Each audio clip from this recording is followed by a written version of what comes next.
Boa noite, sejam todos muito bem-vindos. Mais uma sexta-feira que chega, 21h30, e cá estamos nós, para mais um encontro de estudos sobre o tema nosso atual, que é mediunidade curadora, nos textos de Allan Kardec. Vamos já convidar os nossos amigos aqui para a nossa conversa. Boa noite, meu caro André Sobreiro, querido amigo, como está? E aí, Deja, boa noite, Henri, boa noite a todos. Que bom estarmos aqui, mais um encontro, mais um estudo das ideias kardecianas. Sempre uma alegria.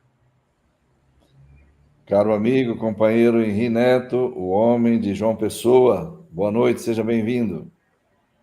Boa noite, Dejaí, boa noite, André, e boa noite a todos vocês. Uma alegria estar aqui mais uma vez para aprendermos todos com nós todos juntos vamos aprender aqui. Maravilha, vamos então fazer a nossa prece inicial para darmos sequência ao estudo de hoje. Deus, nosso Pai, de amor e bondade, mais uma vez, Senhor, estamos reunidos para estudar a doutrina espírita. Nós agradecemos por mais essa oportunidade, assim como agradecemos sempre por todas as bênçãos. E nesse momento, ao darmos início ao estudo dessa noite, nós renovamos a nossa rogativa para que bons espíritos nos ajudem, estejam conosco, nos intuindo, inspirando uma boa compreensão, a melhor compreensão possível desses ensinamentos, para que, compreendendo-os da melhor maneira, possamos aproveitá-los também da forma mais eficaz. Muito obrigado, Senhor, por todas as bênçãos, por mais este momento, que assim seja. Assim seja. Pois bem, vamos também, antes de colocar o nosso assunto na tela, agradecer aos canais que retransmitem esse estudo.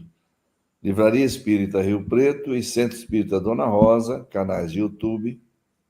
Centro Espírita Francisco de Assis, fanpage Facebook. Todos os três aqui de São José do Rio Preto, interior de São Paulo. Nós estamos estudando há já 4 sextas-feiras, 4 encontros, digamos assim. Esta é a quarta parte, é o quarto encontro. O tema da mediunidade curadora nas obras de Allan Kardec. Estamos repetindo no nosso quarto encontro. Vamos dar sequência, só para o pessoal entender, isso aqui é uma sequência do texto que a gente já tratou na semana passada, a Gênese, os Milagres e as Predições, capítulo 14, dos fluidos, continuação, então, daquilo que a gente já viu semana passada. O que se faz quando está viciado o ar? Procede-se ao seu saneamento. Cuida-se de depurá-lo, destruindo o foco dos miasmas, expelindo os eflúvios malsãos por meio de mais fortes correntes de ar salubre. A invasão, pois, dos maus fluidos, cumpre se oponham os fluidos bons. E como cada um tem no seu próprio perispírito uma fonte fluídica permanente, todos trazem consigo o remédio aplicável. Trata-se apenas de purificar essa fonte e de lhe dar qualidades tais que se constitua para as más influências um repulsor, em vez de ser uma força atrativa.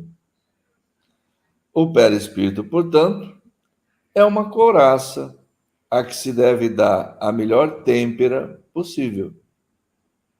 Ora, como as suas qualidades guardam relação com as da alma, importa se trabalhe por melhorá-la.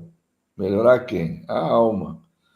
Pois que são as imperfeições da alma que atraem os espíritos maus. As moscas são atraídas pelos focos de corrupção. Destruídos esses focos, elas desaparecerão. Os maus espíritos, igualmente, vão para onde o mal os atrai. Eliminado o mal, eles se afastarão. Os espíritos realmente bons, encarnados ou desencarnados, nada têm que temer da influência dos maus. Ok, estamos aí nesse texto fantástico, maravilhoso mesmo, que está no capítulo 14 do livro A Gênese, dos fluidos. Aqui é uma sequência. Ele está fazendo uma comparação, então ele fala, quando o ambiente está com ar viciado, o ambiente está ali com ar ruim, irrespirável, sei lá o quê, o que a gente procura fazer? A gente procura depurar esse ar, abre as janelas.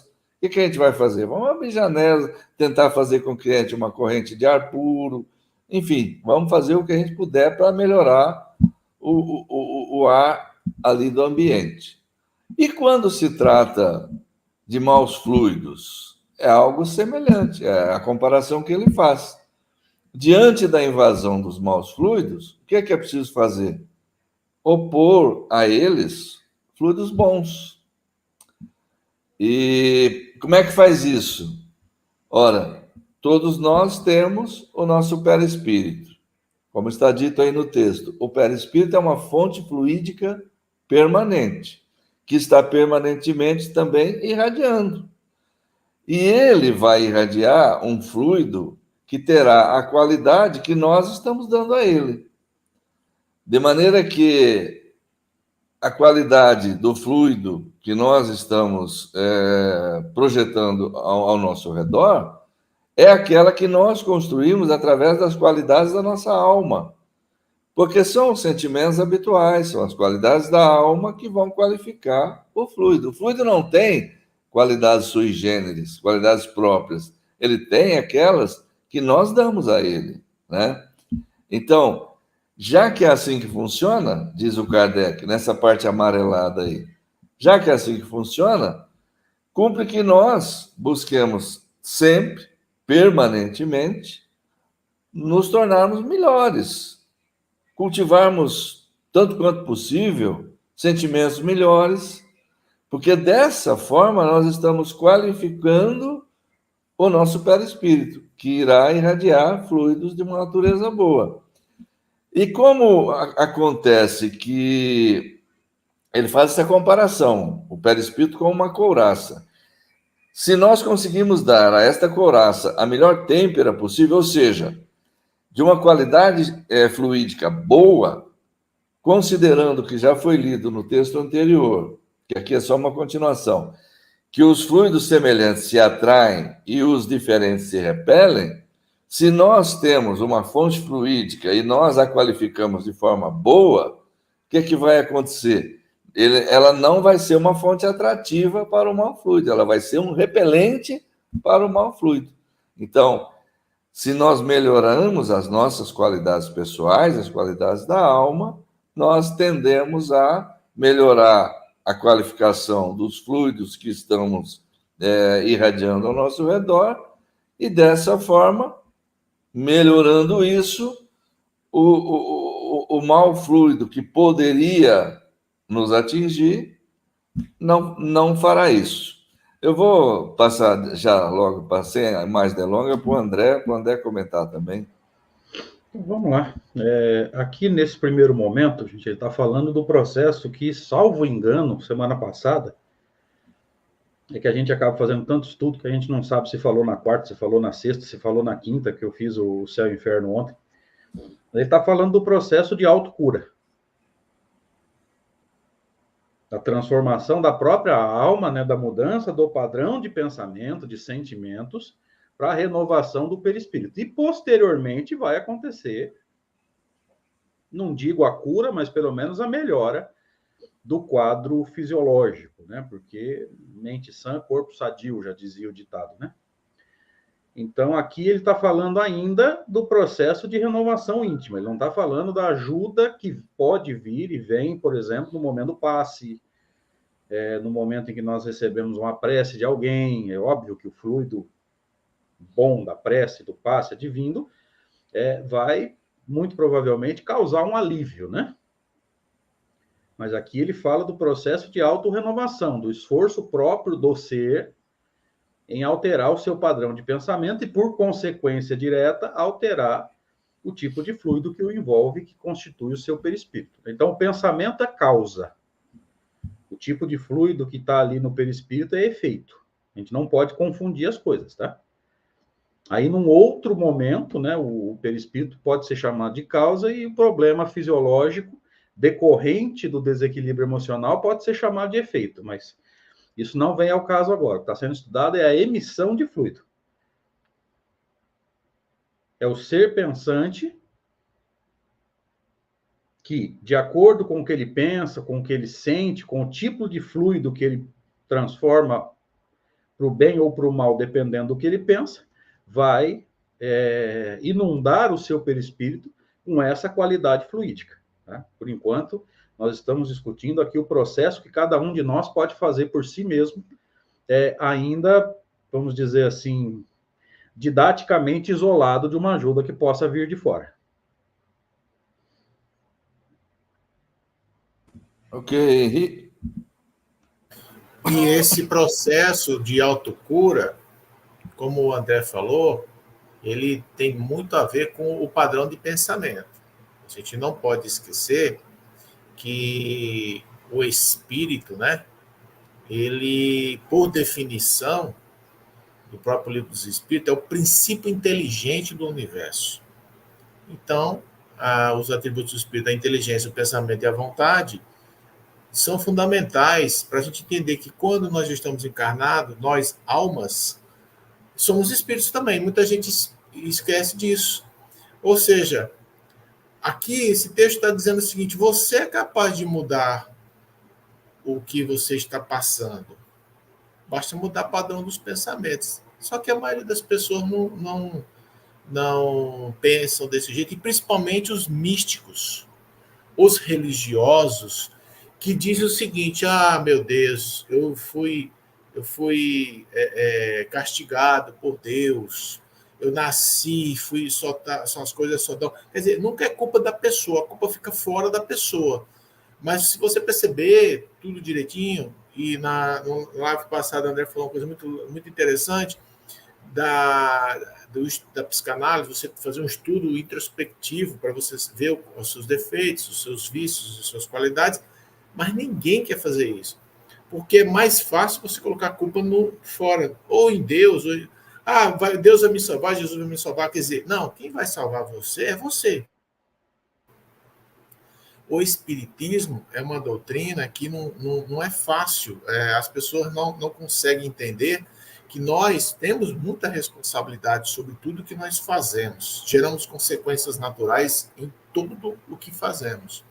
Portanto, é importante esse texto para nos mostrar que, quando o cara fala em autocura, o que é uma doença para o espiritismo, que estuda o espírito? As doenças são as imperfeições morais. Vaidade, tudo vem do interesse pessoal. Então, quando o espírito começa a ter muito tipo de essas imperfeições, automaticamente vem um sofrimento. Está lá no seu inferno. O sofrimento é inerente à imperfeição do espírito. Então, ele tem que encarnar para combater essas imperfeições. E isso é feito com muito trabalho, de mudar os padrões de pensamento, mudar o comportamento, e isso tudo combatendo as imperfeições, que são vícios, e tentando tirar as imperfeições e colocar as virtudes. Não é fácil, porque quando nós estamos encarnados, nós temos uma influência da matéria muito grande. E aí, esse estudo dos fluidos de Kardec, ele mostra que nós, o homem para Kardec, como o Dejaí falou na última, é um ser trino. O organismo, na obra de Kardec, é o ser trino: espírito, perispírito e homem. Então, vocês vejam que Kardec está tocando aí no perispírito. Se o pensamento é ruim, o próprio perispírito, que é uma constituição de fluidos, vai ficando ruim também. E aí, nesse texto aí, quando fala dos maus espíritos, o que o religioso e a religião fala? Fala, olha, se você cuidado com o inimigo, cuidado com o Satanás o tempo todo, como se esse espírito mal viesse e dominasse você. Está dizendo aí, quem tem um equilíbrio, o perispírito se transforma numa couraça. Então, a gente não tem sim, aqueles bons espíritos, aquelas pessoas que têm um padrão de pensamento elevado, elas não têm o que temer. Um espírito não é mal, ou seja, inferior, ele não consegue. Ele fica ali tentando mudar o padrão de pensamento da pessoa.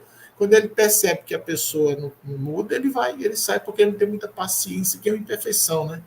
A falta da paciência é uma imperfeição.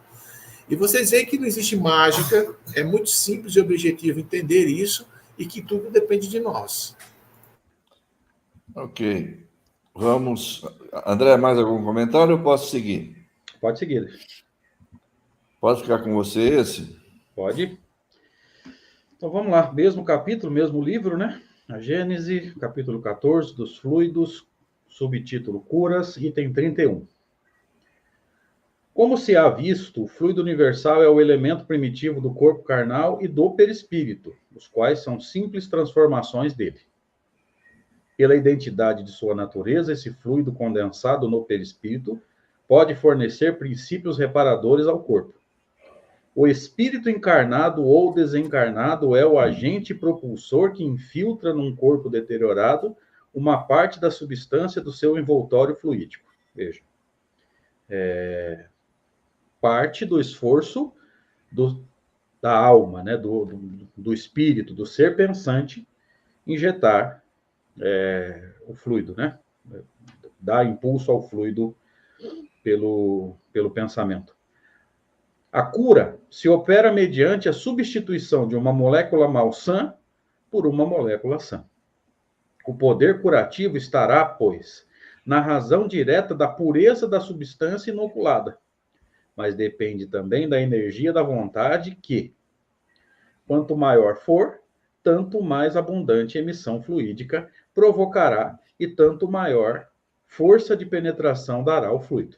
Depende ainda das infecções daqueles que desejam realizar a cura. Seja intenções. Nossa Senhora. Perdão. Depende ainda das intenções. Rapaz, quem vê pensa que eu sou infectologista. Depende ainda das intenções daquele que deseja realizar a cura, seja homem ou espírito. Os fluidos que emanam de uma fonte impura são quais substâncias medicamentosas alteradas. Aqui ele está falando bem claramente, só que ele não está sintetizando, ele está desenvolvendo da qualidade dos fluidos na proporção, primeiro, dos sentimentos, né, dos pensamentos da alma, só que ele colocou algumas características a mais aqui, tá? Deixa eu ver se eu encontro elas aqui. Razão direta da pureza da substância inoculada. Aqui ainda é referente à qualidade dos fluidos, mas depende também da energia da vontade. Por isso que a gente tem que tomar cuidado, gente, porque existe uma crença no movimento espírita, e quando acontece essa doação, eles chamam de ectoplasma, né? Quando acontece essa doação de ectoplasma, o doador pode ficar deitado, pode ficar dormindo, pode ficar num canto sem saber nem o que está acontecendo, que os espíritos vão pegar o ectoplasma e vão manipular a bel prazer. Ó. Kardec foi claro aqui ao dizer que depende da vontade. Então, tomemos um pouco de cuidado com algumas crenças difundidas no nosso movimento aí, quando eles falam que o doador pode ficar lá num canto, ele não sabe nem o que está acontecendo. Envolve a vontade do doador também, tá? A gente não pode ignorar esse fator, tá? Só que eu sei que quando eu falei dessa vontade de doar, eu estou saindo um pouco do assunto. O que está sendo discutido aqui é o processo que nós chamamos de autocura. Eu só emendei um assunto no outro para ficar claro aí a nossa maneira de pensar. Meninos? Então vamos lá, Henri, passo para você.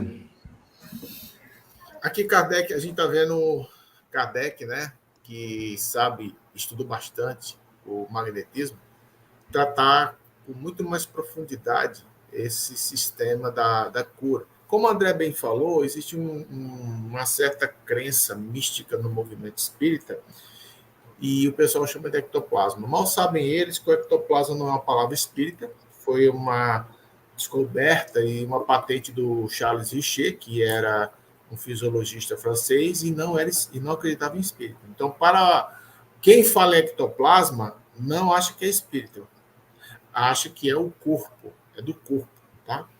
E, infelizmente, o pessoal, por desconhecer isso, usa essa palavra. O André foi bem feliz em dizer que eles misturam isso. Porque tudo, no final das contas, é pelo pensamento, né? E muito mais. Quando o André falou, às vezes a gente vê as pessoas... eu já vi muito na Casa Espírita onde eu trabalhei, não sei se vocês já viram isso, tem determinados livros de passistas que recomenda que o cara, no dia anterior ao passe, tenha uma alimentação frugal. Está lá. Quer dizer, você tem que ter uma alimentação e no dia seguinte você tem que estar bem tranquilo, porque para você estar... Vejam como se a alimentação do corpo influenciasse na doação dos fluidos. Como, na verdade, não é isso. É você estar, o seu estado e o pensamento. E nós sabemos que depois do espiritismo, Kardec colocou o elemento fundamental, além da vontade, mas o espírito, né? Então, enquanto os magnetizadores não usavam os espíritos, usavam sonâmbulos, muitos não acreditavam que era espírito, achavam que era o próprio magnetizador, e era uma coisa do efeito do corpo. Kardec chegou e avançou, falou, não, isso aí tem outra coisa, tem outra... Então é que ele está dizendo, né? É tudo através do fluido. Como o fluido cósmico, ele é uma coisa que ele é sensível ao pensamento do espírito, tanto encarnado quanto desencarnado. Vou dar um exemplo. Você vai, como a gente falou, que a gente falou na live passada, um médico, acho que foi de Jair que deu esse exemplo, que eu achei muito interessante. Você vai para o médico, chega lá no médico, o médico, só o fato dele chegar para você e dizer que você vai melhorar, você já está melhorando. O pensamento do médico, aquele atendimento, e existe muito disso, a comunhão dos pensamentos. Infelizmente, por a gente viver numa sociedade ainda muito materialista, a maioria das pessoas não sabe que o pensamento tem um poder muito grande, e a vontade também. E aí, todo o processo espírita passa por isso. Passa pelo pensamento e pela vontade, né? O que acontece? Vocês já viram também, muitas vezes, você vai numa casa espírita e ele fala o seguinte, você tem que fazer um movimento assim, aí tem casa que faz assim, tem casa que faz assado, como se esses movimentos do corpo ajudassem ao passe, como, na verdade, você pode fazer o movimento que você tiver. Se você tiver mal mesmo, com depressão, chateado, você vai estar, o seu perispírito não vai estar com fluidos bons. E aí você vai até poder causar um problema. De uma pessoa que está ruim, você chega lá tentando trabalhar, porque tem que trabalhar, como se diz, aquela mentalidade equivocada, e você está ali, você vai fazer até um próprio, pensando que está fazendo bem. Então, é importante, esse capítulo 14 do livro da Gênesis é super importante para quem trabalha com paz, com a reunião mediúnica, porque no espiritismo não existe nada místico, mágico e nem sobrenatural. É tudo objetivo e são leis naturais. E se a gente não entender que o pensamento é tudo isso, a gente pode estar prejudicando uma pessoa pensando que está ajudando. Concluiu, Henrique? Ok, então vamos lá. Esse texto aqui foi lido pelo André, que comentou, o Henrique também já comentou. Então, vou fazer um comentário breve, porque os companheiros, a meu ver, já deram uma bela numa pincelada aí nesse texto, né? Então, primeiro ele situa bem a origem comum do material que compõe o perispírito e do material que compõe o corpo físico, né? São transformações. Um está transformado de uma forma, outro de outra. Mas a origem é comum. Então, esse é um ponto interessante. Porque aí, como há uma natureza, como ele fala, pela identidade de sua natureza, esse fluido condensado no perispírito pode fornecer princípios reparadores ao corpo. Beleza, porque o corpo nosso é o primeiro que recebe o impacto do fluido do nosso perispírito. Se ele for bom, melhor para nós, né? Daí que o André fala em autocura, com muita razão. Aí essa parte que ele fala, o espírito encarnado ou desencarnado é o agente propulsor, que vai infiltrar num corpo deteriorado uma parte da substância do seu envoltório fluídico. Então, se ele quer curar alguém, se ele quer ajudar, ele vai direcionar o seu fluido para essa pessoa, né? Com o objetivo de melhorar as condições dessa pessoa. E aí ele explica como é que isso vai acontecer. Substituição de uma molécula doente, ou malsã, por uma molécula sã, que é a questão da transformação que a magnetização pode promover, uma transformação, inclusive molecular, né? Só que fica, e é muito importante destacar, como o André já o fez e o Henrique também, mas é muito importante bater de novo nessa tecla. São duas coisas, dois fatores primordiais, dois fatores fundamentais, vamos mudar a palavra, para que uma cura possa se processar. Primeiro, pureza da substância inoculada. Pureza da substância inoculada. Isso aqui é muito importante, porque vejamos bem, nós, quando transmitimos passes nas casas espíritas, por exemplo, todas têm as suas salas de passes, esse trabalho normalmente é feito, necessariamente, esse fluido que nós estamos doando, que nós estamos projetando, necessariamente ele vai sair corrompido, não é bem o termo, ele vai sair contaminado, acho que é melhor essa palavra, pela nossa própria imperfeição, pela nossa própria limitação. Por que o fluido do espírito bom, do espírito desencarnado, aquele que seja um espírito, digamos lá, de um bom espírito, um espírito de segunda ordem, por exemplo, esse fluido vai ter uma qualidade infinitamente melhor que o nosso, né? Então, isso é importante que se compreenda bem. A pureza do fluido, a qualidade dele é um dos fatores fundamentais no processo de cura. Mas o Kardec dá um outro aqui, que o André já destacou brilhantemente. A energia da vontade, porque isso vai proporcionar uma emissão fluídica mais abundante. Então, a vontade tem uma participação efetiva no processo. Não pode ser uma coisa feita assim de forma indiferente, sem que a pessoa queira, não. Tem que ser algo que realmente projete o fluido, dê força a ele, dê abundância de emissão. E pelo que o Kardec está explicando, a vontade é fator decisivo nesse ponto. E depois ele ainda vai colocar a questão das intenções, não das infecções. Essa foi boa. Encarnação passada eu fui médico. Infectologista, né? Provavelmente. Ele vai destacar aí, a questão das intenções daquele que está trabalhando. Como é que estamos nós, por exemplo? Vamos pensar assim, vamos nos situar a nós próprios, como quando estamos numa sala de passes e ali somos passistas, por exemplo, né? Uma vez um amigo meu comentou uma coisa que na hora eu achei meio fora de propósito, depois eu percebi que ele tem uma certa razão. Gente como nós somos complicados mesmo.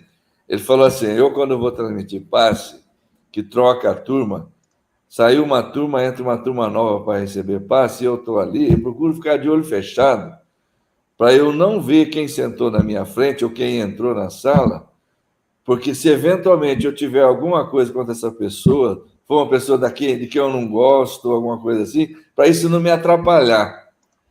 Rapaz, olhando esse texto aqui agora, eu vejo que ele tinha uma certa dose de razão, vocês não acham?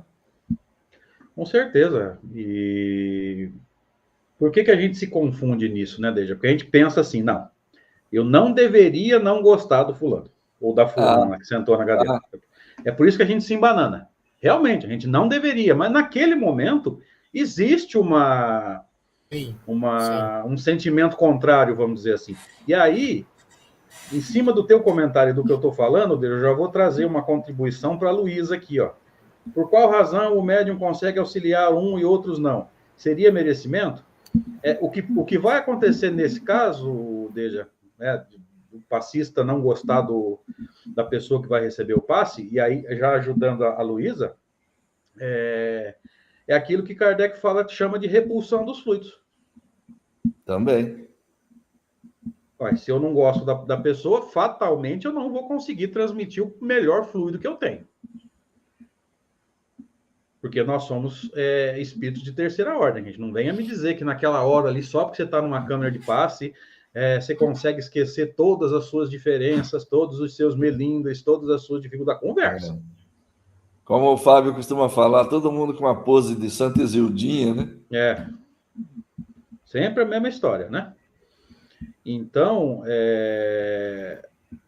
o que a Luísa está chamando de merecimento tem uma série de fatores, né? Kardec vai dizer na Gênese, Luísa, que o magnetizador ou o médium passista, ele pode ser comparado a uma bomba propulsora. Nós podemos chamar de ejetora. E o paciente, quando ele está em condições de absorver o fluido e de receber a cura, ele seria uma bomba sugadora. Então, nessas situações, muitas vezes o problema pode estar no médium que está doando, e por causa do problema pode não ser um fluido tão bom, ou pode ser da própria pessoa que está recebendo o passe que não está receptiva. Por algum motivo emocional que a gente não sabe dizer qual é. Não está havendo combinação fluídica. Exatamente. Tá? Então, eu só aproveitei aí para trazer uma reflexão para a Luísa, para nos dar um feedback aí, se ficou claro. Meninos, sigam. Posso falar, Deja? Eu queria fazer uma comparação. Eu queria fazer uma comparação muito interessante e sempre a gente deve tentar, né, já que Jesus é nosso guia e modelo, analisar. Tudo bem que as tradições chegam a gente com muita mudança, a Bíblia, mas tem muita coisa ali que realmente aconteceu. Então, se vocês observarem os evangelhos, Jesus, quando ele chegava, ele perguntava, né, o que você quer? E aquela pessoa no desespero diz, mestre, me cure. Aí ele fala, você quer se curar? Preste atenção nos textos. E ele vai, faz a imposição de mãos e acontece a cura. Jesus fala, a tua fé te curou. Se você pensar em fé como a vontade daquela pessoa que naquela hora estava querendo acontecer, acontece isso que o André falou. Essa grande bomba gigantesca propulsora que é o Espírito puro, mesmo encarnado, como era o caso de Jesus, que era intenso. A gente não tem nem ideia do que é essa emissão de fluidos do Espírito puro. Essa pessoa com essa vontade imensa, aí acontece o quê? O cara que é cego vê, que são coisas que a gente não entende. Isso aí vai fora. Na Gênesis explica tudo isso, né, André e Dejaí? Esse mecanismo de cura de Jesus, que é uma coisa que acontece, o mecanismo é esse que o André falou. Jesus, esse grande, o perispírito dele, uma substância muito quase que intensiada, e a pessoa com aquela vontade. Aí junta os dois e acontece essa coisa. Ô, Henri, veja bem, desculpa te interromper. Essa informação que você está dando não está aqui, ó. O poder curativo está na razão direta da pureza da substância inoculada.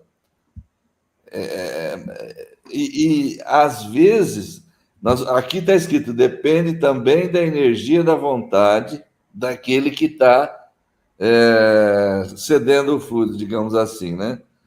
Mas há uma situação, você lembrou bem esse caso de Jesus, aí me permita te interromper um pouquinho, para lembrar também, ainda no caso da mulher hemorroíça, que não houve a participação da vontade de Jesus naquele processo. O Kardec explica isso também lá no livro A Gênese, no caso das curas, porque, como o André falou agora há pouco aí, aquele que doa é uma bomba propulsora, digamos assim. O que recebe uma bomba de sucção, né? Mas ele fala assim, às vezes são necessárias as duas coisas. E às vezes uma só resolve o problema. Depende muito de cada circunstância. Aí foi levantado questão de merecimento, questão da pessoa não acreditar. Tudo isso pode funcionar como agente repelente, óbvio, sem dúvida nenhuma. Mas no caso ali, o Kardec vai explicar uma coisa muito simples. A fé daquela mulher, lutando contra todas as dificuldades do momento ali, a multidão que envolvia Jesus, como ela não conseguia de forma nenhuma se aproximar dele, e nutrindo ela uma fé tão forte que ela tinha certeza absoluta que se ela conseguisse sequer tocar nas vestes dele, ela se curaria. Uma fé desse nível, quando ela conseguiu finalmente abrir passagem e tocar naquela roupa esvoaçante dele ali, ela imediatamente se curou. O processo é muito interessante, tem todo um diálogo ali, que Jesus vai perguntar quem me tocou, e aí tem aquela reação do Pedro, como sempre, né? Fala, Senhor, mas essa confusão toda aqui, todo mundo se tocando, se esbarrando, se empurrando, o senhor quer saber quem tocou no senhor? Como vai falar? Dá licença, né? Meu Deus do céu, né, senhor? Aí Jesus fala, mas Pedro, alguém me tocou de forma diferente, porque eu senti que de mim saíram virtudes. É a expressão que ele usa, ou pelo menos a que está no Evangelho ali, para definir que ele havia percebido que havia saído dele uma porção de fluido curativo, né? E mesmo que não tivesse, digamos assim, a participação da vontade ativa da parte dele, mas eu senti que saiu. E foi quando ela conseguiu falar, e meio amedrontada, certo, ele vai me admoestar, vai, né? Falou, mas senhor, fui eu que toquei, né? E aí tem aquele lance ali, a tua fé te curou, né? E como Kardec vai explicar, que não se deve entender a fé como uma virtude mística ou coisa assim, mas sim a certeza daquela pessoa que vai receber de que aquele processo vai ser bom para ela, aquela confiança que ela tem, né, que vai atrair para ela o fluido curador. Por que o fluido foi para ela e provavelmente não foi para outras pessoas? Digamos que isso tivesse acontecido. Também é só porque era só para ela? Não, estava à disposição ali. Nós havemos de convir que Jesus, pela sua natureza, pelo que ele era como espírito, ele era uma fonte fluídica curativa permanente. Então, a gente percebe que não houve nesse processo, nesse caso, por exemplo, nem mesmo a participação efetiva da vontade dele, porque não houve imposição de mãos, não houve nada disso. O que houve foi que ela, com a força atrativa da fé, puxou para si o fluido curador. E aí as pessoas haverão de considerar, de certo ela tinha merecimento, de certo tinha lá o que for, seja lá o que for. Há uma série de fatores que normalmente entram em funcionamento nessas circunstâncias e que a gente não tem condição de avaliar adequadamente o que funcionou, o que deixou de funcionar num caso ou no outro, né? Fica para vocês, aí, se quiserem comentar mais alguma coisa. Quando o Henri estava falando, né, que a pessoa chegava perto dele falando assim, Jesus me cure, eu lembrei, né, quando não conseguia, o que ele falava? Augusto cure. Você viu que eu olhei de lado aqui, né? Meu Deus do céu. Não, eu tô, né? Vamos lá, segue aí. André, eu falei a palavra hemorroíça, mas talvez ela não é a palavra usada nos evangelhos, Sim, significa que sim, sim. ela tinha uma hemorragia, Sim, fazia em torno de 12 anos, um problema é, de mulher, né? Problema de mulher, né? Ela sangrava sim. A pergunta que e eu ela fiz lá era no... tida como impura naquela sociedade. Aí você for entrar nos detalhes, a gente vai ficar a noite inteira falando disso, né, Sim, Henrique? o que eu falei lá no chat particular também era zoeira. Mas o Augusto Cury é boa, muito Foi. boa. Essa foi boa. Henrique, mais algum comentário, meu caro? Não, acho que você fechou perfeitamente. É isso aí. O que a gente chegou aqui foi que a gente está fazendo uma ligação com este fato do evangelho com o que está aí no texto. É isso aí que você fez. Você fez essa Mas ligação. foi, Foi perfeita a foi ligação. Então, quer Muito dizer, a bem gente está feito. vendo não. Por aí a gente percebe o quanto que o Kardec foi fundo nesse exatamente. trabalho dele, né? Com quanto esse trabalho é consistente, né? Exatamente, isso aí. Muito bom. Agora esse aqui é teu, então, Henrique. Item 32, capítulo 14. São extremamente variados os efeitos da ação fluídica sobre os doentes, de acordo com as circunstâncias. Algumas vezes é lenta e reclama tratamento prolongado, como no magnetismo ordinário. Outras vezes é rápida, como uma corrente elétrica. Há pessoas dotadas de tal poder que operam curas instantâneas em alguns doentes, por meio apenas da imposição das mãos ou até exclusivamente por ato da vontade. Entre os dois polos extremos dessa faculdade há infinitos matizes. Todas as curas desse gênero são variedades do magnetismo e só diferem pela intensidade e pela rapidez da ação. O princípio é sempre o mesmo: o fluido a desempenhar o papel de agente terapêutico e cujo efeito se acha subordinado à sua qualidade e às circunstâncias especiais. Essa parte grifada do texto eu acho fundamental, porque a gente tem que ver o seguinte: existe o médio de cura, que são raros, e este médio ele não precisa de muita coisa, não. Ele chega ali, coloca a mão e é rápido. Por quê? Porque tem ação dos espíritos. Esta é a grande diferença do espiritismo para o magnetismo. Os magnetizadores, sessões de magnetizadores são demoradas, 20 minutos, ele fazendo todo aquele e já o médium curador é muito rápido, porque a diferença, lá na frente da gente, a gente vai ver, Kardec faz os 3 tipos de magnetização, né? Só o magnetizador, aí o espírito, o misto e só o espiritual, é de extrema importância. Então, quando Kardec começa a estudar o espiritismo, ele avançou no conceito da cura, porque essas curas sempre existiram, até na época de Jesus. E Kardec chega e faz todo um estudo e coloca isso de uma maneira bem prática e objetiva. E ele faz até essa divisão. Então, é essencial. E ele falou que você tem um intervalo muito grande. Você tem do médium curador, que é esse que é bem rápido, passa por infinitos, né, tipos de ação magnética até chegar nos mais longos, que são os magnetizadores, que usam seus fluidos vitais em relação ao médium. Agora, tudo isso é fundamental que a gente tenha. Lá na frente também ele vai falar da vontade do magnetizador, como já falou aqui, da vontade de quem está querendo se curar. Mas basicamente é isso. Existe esse gradiente de diferenças, né, do médium magnetizador, do médium curador, que é rápido, né, e isso também vai variando. Eu já vi sessões de magnetismo, eu já vi de meia hora, por exemplo.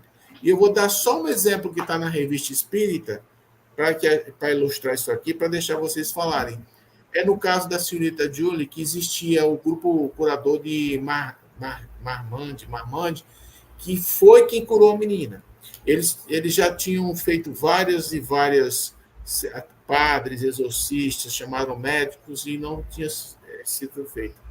E esse grupo estava se reunindo, um grupo mediúnico, a quilômetros, e através de várias evocações, foram chamando o espírito da Fredegunda, foram conversando, foram conscientizando o espírito, e a menina vai melhorando aos pouquinhos, Então, esta cura da senhorita Julie se deu a este grupo mediúnico que fez a conversa e no final de vários artigos, Kardec falando sobre essa Fredegunda, ela se torna um espírito protetor da menina. Então, essa maravilha que é o espiritismo, né? Porque eu faço essa pergunta para muitas pessoas. O caso da senhorita Julie é uma possessão.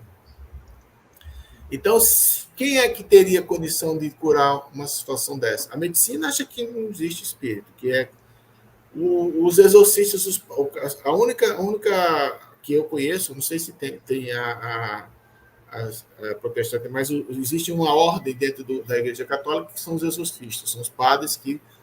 Mas nesse artigo, a Fredegunda fala que ficava rindo dos padres. E aí ele chama os magnetizadores. Tem um rapaz até que vai para lá, um magnetizador, que o espírito fala que o cara era vaidoso, o cara achava que ele é que estava fazendo. E na hora que ele está fazendo toda aquela doação de fluido, o espírito pega para ele, a menina vai piorando, o espírito vai melhorando. Então, é isso. Aí o grupo mediúnico se reúne, olha interessante, e ele vai durante semanas trabalhando nessa quantização com o espírito de evocação. Porque se não fosse evocação, como é que ia ser? Ia ficar esperando o espírito, né, pessoal, dessa magnitude, não ia chegar para conversar assim, né? Então, faz a evocação, esse espírito chega, começa a fazer perguntas e vai fazendo os diálogos, vai fazendo essa troca de conscientização, e a menina se cura. E é um processo lento fazendo isso, né? Então, eu estou só dando esse exemplo para vocês verem como é importante o conhecimento da ciência espírita. Porque se não for o espiritismo, quem é que vai curar essas situações? Né? Posso só complementar, deixa? Sim, por favor, André. Vou só complementar e mudar um pouquinho o sentido. Eu entendi o que o Henrique quis dizer, mas eu vou mudar só o sentido. Não é só o espiritismo, mas a importância de Kardec, né? Diante de tanta coisa que tem sido chamada de espiritismo aí, que não tem pé nem cabeça, a importância do estudo profundo da obra de Kardec e entendermos que fora de Allan Kardec não há espiritismo. Isso, perfeito. A gente tem um catado místico aí que não se sustenta nem cientificamente, nem filosoficamente, nem doutrinariamente. E vira uma abobrinha. Pessoal, vira uma salada mista. Vai, deixa. Tá certo. André, pode concluir, por favor. Não, tá tranquilo, acabei. Então tá. Eu acho que está havendo uma pequena confusão aqui da parte da Eida. Vamos tentar colocar, pelo menos, de uma forma mais clara isso aqui. Ela diz assim: um encarnado que não sabe que tem o dom de médium curador e sendo uma má pessoa, poderia adoecer uma pessoa pela ação magnética de seus pensamentos? Vamos por partes aqui. Eu vou fazer um comentário rápido. Eu gostaria que vocês também, se possível, vocês se manifestassem, André e Henrique, por gentileza. Nós vamos, nesses textos que a gente está estudando aqui, nós vamos, tanto quanto possível, passar pela maioria dos textos de Kardec sobre esse tema aqui, tanto quanto possível, sem se tornar muito repetitivo.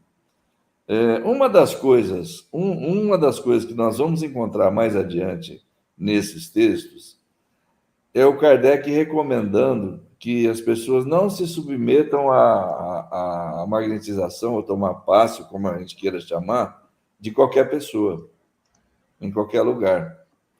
Não se submeta ao primeiro que apareça. Primeira coisa. Por quê? Porque, olha, tem uma crença enraizada dentro do movimento espírita, uma coisa ingênua, que acha que não, pode, os bons espíritos vão cuidar, os bons espíritos vão proteger, isso e aquilo. Mas, dependendo da pessoa, se ela projetar em você um fluido não muito bom, um fluido negativo, um fluido ruim, você pode sair de uma sala de passe pior do que quando você entrou. Agora, outra coisa que eu queria falar é o seguinte, já é uma outra situação essa. Ela fala assim, não sabe que tem o dom de médium curador. Olha, médium curador, pela própria expressão, pelo significado da própria expressão, é alguém que atua recebendo fluido de bons espíritos. Ele só é médium curador se ele tiver, os espíritos bons estiverem agindo através dele. E se ele não, digamos assim, não prejudicar demais a qualidade do fluido do espírito bom que vai ter que transitar por ele. Então, a princípio, o raciocínio aqui, a meu ver, não está muito bom. André, eu quero passar para você primeiro, depois o Henri. Vamos lá. Concordo, Deja, que médium curador, gente, é aquele que se é uma cura, ele só pode ser intermediário de bons espíritos. Tá? Esse é um ponto importante. Agora, se nós mudarmos o termo, ou se nós ignorarmos o termo médium curador e pensarmos que alguém pode magneticamente fazer mal pelos outros, fazer mal aos outros, sim, isso pode acontecer. Ah, tá. E todos nós podemos fazer isso, basta que um esteja com raiva do outro. Sim. Se eu estou com raiva de qualquer um de vocês, eu estou emitindo fluidos de raiva e onde você estiver, esse fluido te atinge. Já passaram por isso agora mesmo, né? Fluidos semelhantes se atraem, fluidos, né? Tá? Só esquece a parte de chamar isso de médium curador. Médium curador é aquele que serve de intermediário para curas, e só pode ser de bons espíritos. Tá? Mas o mecanismo é absolutamente possível. Basta que a gente esteja aí com um mau sentimento para alguém, eu vou emitir fluidos de mau pensamento, de mau sentimento, portanto, maus fluidos, essa pessoa vai receber lá. Tá? Se ela vai deixar isso contaminá-la emocionalmente, é outra história. Tá? Isso é outra história. Que a gente recebe o fluido não bom, a gente sente aquele desconforto, depende da gente reagir ou deixar. Uhum. Aí já é um mecanismo de defesa nosso. Espera aí, eu não tenho motivo para estar triste, então respira fundo, entre aspas, né? Sacode a poeira e toca. Agora, a maioria de nós, infelizmente, recebe esse fluido, já começa a pensar nos próprios problemas, naquilo que não consegue resolver, e daqui a pouco está jogado em cima da cama. E aí nós nos lembramos do Livro dos Espíritos, né, de Henri? Pode um homem mau, ajudado por um mau espírito, fazer mal a alguém? Não, Deus não o permite. Mas por que acontece? Porque a gente permite, a gente capta o fluido, sente aquele desconforto e começa a remoer problema. Então, quem está deixando é a gente, né? O livre-arbítrio. Uma lei natural, né? Uhum. Henri, por gentileza, quer comentar o assunto? Quero. A gente não pode esquecer, gente, o seguinte, a mediunidade, né? A gente está falando de médium curador, já é um médium mais específico, mas ela é neutra, né? O médium faz dela. Então, geralmente, o que faz o bom ou ruim, mas como o André falou, se ele está fazendo bem, tem espíritos bons com ele. Mas se ele começar a fazer coisas ruins, e aí a gente já falou isso lá atrás, quando a gente foi falar em charlatanismo. Por que a grande maioria da época de Kardec, os médiuns, Kardec fez um artigo na Revista Espírita sobre o charlatão? Porque na época que o espiritismo começou a surgir, os espíritos precisavam chamar a atenção. Então, os médiuns, né, principalmente nos Estados Unidos, eles foram pegar os médiuns para fazer show, para fazer apresentação. E muitos deles se transformavam em popstar e começavam a ganhar dinheiro. Na hora que ele começa a fazer isso, os bons espíritos se afastam dele, e alguns até perdem a mediunidade. Mas, aí o que acontece? Se aproxima desse médium os bons espíritos, os espíritos inferiores. E a gente tem casos assim, de médiuns que começam, né, fazendo a sua atividade com boa intenção, tudo direito, os bons espíritos ajudando, e aí, de repente, como o André falou, vem o interesse pessoal. Os bons espíritos, gente, eles só fazem coisas úteis. Quando eles percebem que o negócio está degringolando, eles se afastam. A gente não pode esquecer que para o espiritismo, para nós aqui, a cura é do espírito. As pessoas não podem achar que é o médium que está fazendo isso. A cura, a gente está estudando a cura no espiritismo. Porque tem muita gente, né, pessoal, que fala assim, determinado Dr. Fritz, por exemplo, que eles tocaram aqui em relação ao Arigó, e tem casos e casos no movimento. Tem até um caso que não é espírita, que a imprensa ataca o espiritismo falando que aquele João de Deus era espírita, e ele não era espírita. Ele falava que não era um médium, e acontece toda uma confusão. E ele fazia curas, no começo ele até fez algumas curas, e o pessoal vinha de fora, e ele começou a receber muito dinheiro. Então, tem que ficar bem claro que a mediunidade é neutra. E aí é que está a intenção, né? E o médium, se ele não... Aí está em perfeição, está o interesse pessoal, isso tudo pode gerar uma série de coisas equivocadas. E aí a gente tem, da mesma forma que o Kardec falou, que você tem o médico curador lá no comecinho, só que o Kardec está falando do médico curador, gente, de boa intenção, o cara que quer ajudar, né? Do mesmo jeito que tem, você tem outro lado também, né? É isso aí, mas eu achei bem interessante. André, vamos trazer essa questão da Luísa, por gentileza, Henri. Ela faz assim: quando a cura de um viciado em drogas se dá à distância, seria pela vontade do médium?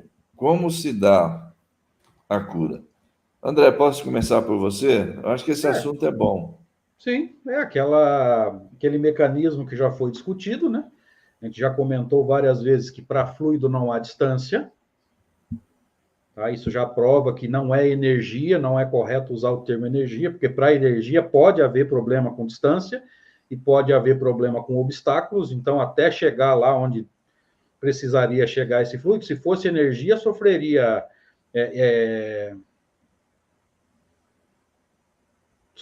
com os elementos, vamos dizer assim, né? Antenas,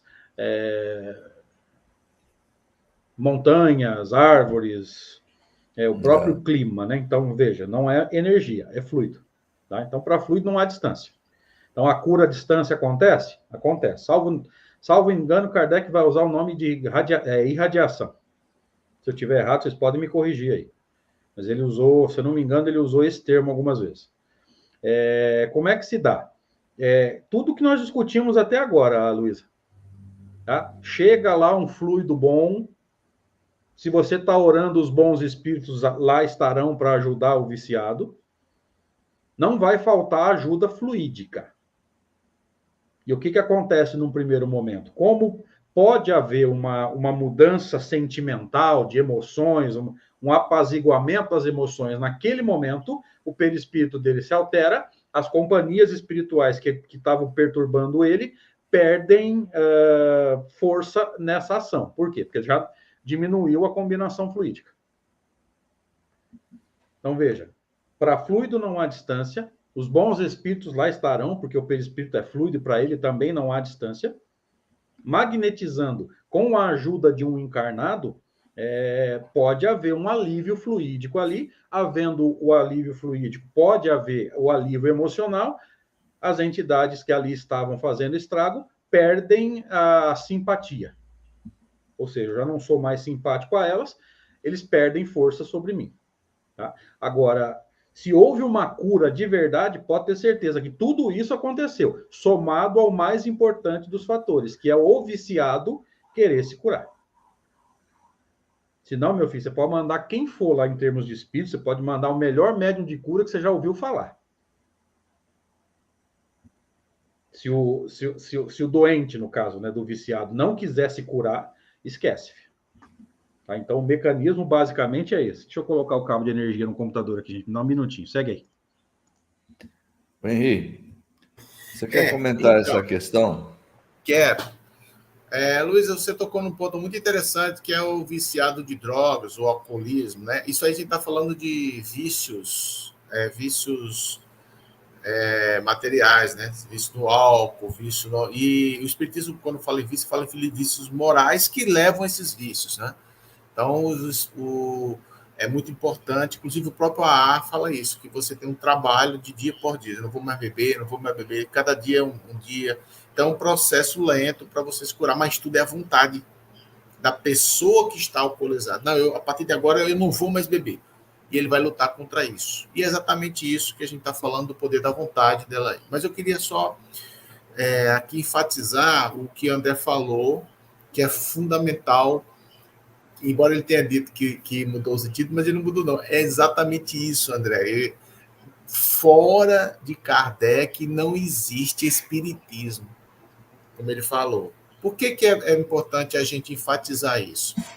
Porque se você for nos livros mediúnicos, ou se você for, vai lá para o rostanguismo, vai lá, tem tanto, é uma miscelânea de misturas, e aí Dejaí foi muito feliz no começo que falou, né, Dejaí, que tem tanta crendice, tem tanto misticismo envolvendo a cura, que você vai lá ver nos centros espíritas, se você vê vamos abrir aqui reunião de estudo do Livro dos Espíritos, não aparece ninguém, aparece 2, 3 gatos pingados. Vamos aqui estudar o Livro dos Médiuns, não aparece ninguém. Agora, se você diz assim, no sábado vai ter cura do Dr. Fritz, entope o centro. Porque as pessoas, infelizmente, sabe, gente, elas têm um problema que elas acham que não se cura. Mas onde é que está isso? Onde é que está isso? Qual a obra que eu vou ver? O que me faz eu ficar doente, por exemplo? Eu sofrer. Como o André falou, você tem a causa, o espírito, né, o perispírito, e vem, às vezes, o efeito no corpo. São as imperfeições. Onde é que está isso? O livro Sem Inferno, está lá falando direitinho porque o espírito sofre. Primeira parte doutrinária, depois você tem 67 espíritos, se não me engano, falando a situação de cada um deles. Então, é dentro da obra de Allan Kardec que a gente vê tudo isso. E vocês podem ver, né, que eu, pelo menos, não sei se Jair e André eles vão concordar, mas eu sou muito cético em relação a algumas coisas que escuto no meio espírita, como, por exemplo, de curas, cirurgias espirituais. Porque, pelo que eu já vi, o pessoal diz que opera o perispírito. Eu já vi uma pessoa falando, tá, que fala em ectoplasmia, como se fosse. Aí o médico se materializa. É um negócio complicado isso. A pessoa se deita, ele levanta o pulmão ou o coração do perispírito e opera assim em cima da pessoa. Isso é uma maluquice do tamanho do mundo, porque o perispírito não tem órgãos. Então, quando você sabe, você estuda toda a obra de Kardec, né? Ou então o Livro dos Espíritos, o Livro dos Médicos, você se protege contra essas coisas, esses misticismos. E isso daí só leva para o lado sobrenatural, do fanatismo religioso, e isso não é espiritismo. Espiritismo é uma coisa simples, objetiva e toda baseada em ciência, né? Não é religião e nem misticismo. Ok, pessoal, creio que a Luísa ficou satisfeita com as respostas. A gente veio até aqui, nesse slide que está na tela, né, André, Henri? Já comentamos, acredito eu, deixa eu ver. Muitas vezes pessoas dotadas que operam curas instantâneas entre os dois pós. Eu não havia comentado, não, mas nós já avançamos muito no horário. Semana que vem a gente pode voltar nele, né? Sim. Vamos parar por aqui, então, no item 32. Então, pessoal, chegamos ao final aí, já passou um pouquinho mais de 1 hora aí. Valeu, né? Foi muito bom. Muito André, legal. o pessoal fez uma piadinha sobre você estar na França, o Henri no Brasil, mas eu ia dizer que você está só brincando com o Henri, porque ele está no Brasil. Pode se despedir, por favor. Não, eu coloquei França porque tudo que chega no Brasil se estraga.